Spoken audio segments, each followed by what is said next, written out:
Let me defer to Senator Graham. Glad to have you join us. Thank you, Mr. Chairman. Of all the things the committee could be focusing on, this is sort of top of our list for a good reason. We just got back from Africa on our CODEL, and what I learned was these parks are sort of sanctuaries of governance and law and order surrounded by a lot of upheaval.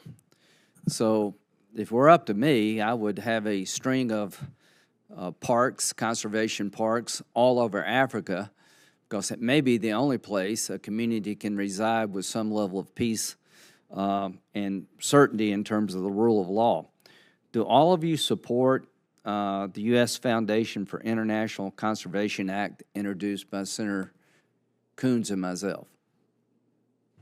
Yes, sir. Yes, we do. Good. Yes, sir. Probably why you're here.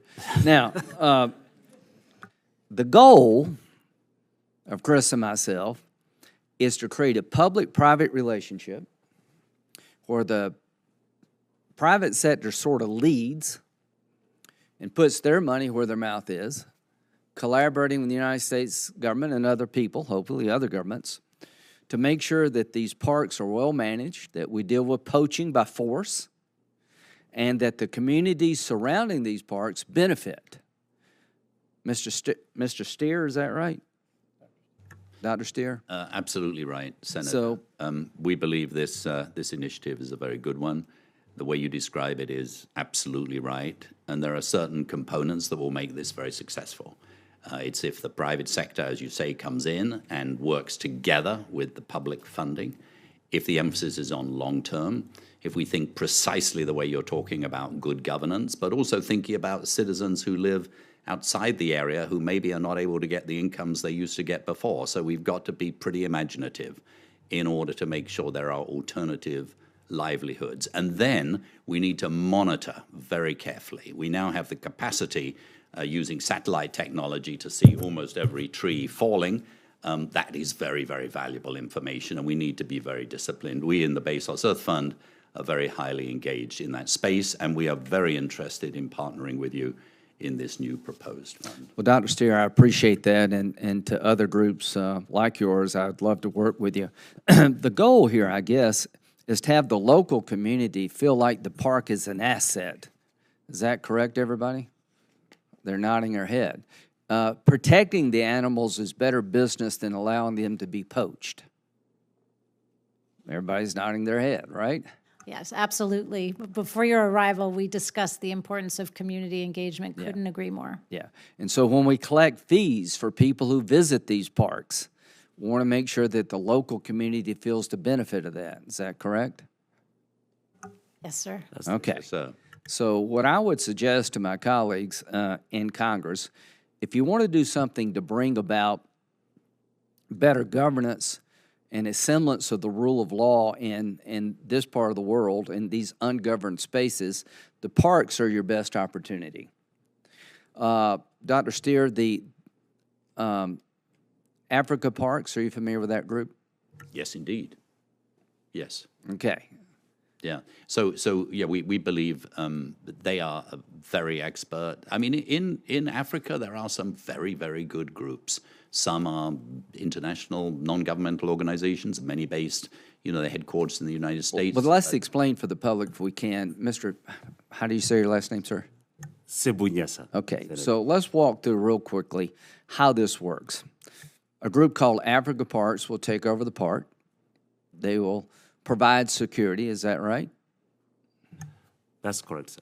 Okay, and they will have the capability to fight the poachers, right? Yes, sir. And their emphasis is on helping the local community surrounding the park. I don't work for Africa Park, Senator, but yes, in some cases. Okay, Dr. Steer, is that sort of generally the way Africa Parks works? I believe so. Yes, indeed. Okay, well, the reason I mentioned it's a private sector group, right? Nonprofit. And so what we want to do is that where the government is failing in some of these countries due to corruption or whatever, is to bring something new to the table and hopefully get the government buy-in what we're doing. So, like Botswana, they got great parks. The government seems to be buying into this public-private partnership. What I would suggest to the chairman here is not only we pass our bill, but we put the countries in question on notice. We expect you to up your game.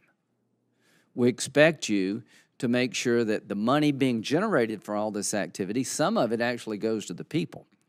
So I'm really excited about how this effort to conserve nature and protect animals actually is probably one of the best antidotes to the spread of terrorism and international criminality. The biggest benefit from this, beyond protecting the wildlife itself, I think is to have a system that can make it harder not only for illegal traffickers and wild poachers, but also people involved in radical activity. And, Mr. Chairman, I think we're on to something here. I think this is you're at USAID, is that right, Ms. Caldwell? Yes, sir. Do you consider this a threat to what you do? No, I don't. I understand you're working to ensure this is additional funding, and of course, we're absolutely supportive of ensuring a further $200 million a year for 10 years for biodiversity conservation. So it is additional funding, but it's not just additional funding, it's a fundamentally new approach. Dr. Steer, if you could just wrap this up for us, how do you think the private sector will respond to this idea? And should we be optimistic that we're on the right track in terms of the public-private partnerships?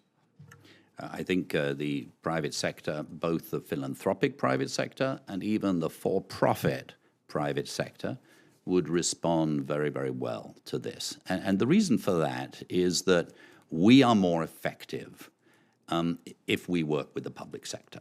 So it's not actually just dollars that we hope you'll be putting into this fund. It is actually influence and engagement. And even now, clearly, when you, Senator Graham, and you, Senator Coons, go on these visits, you meet at the head of state level, you engage, that is incredibly useful. It will be even more useful if we could do it in partnership, whereby when you go, you not only have public money, but actually you're engaged with something much bigger than that, where the private sector is. So whilst we are very, very good at putting money into NGOs, you're very, very good at doing that, plus you're very, very good at engaging at the very head of state. So that's why we're interested in working with you. And it's certainly not just me. In my written testimony, I talked about a group of philanthropists, $5 billion put on the table, not particularly specifically for this particular initiative, but would be very interested in working with you in the design and the implementation.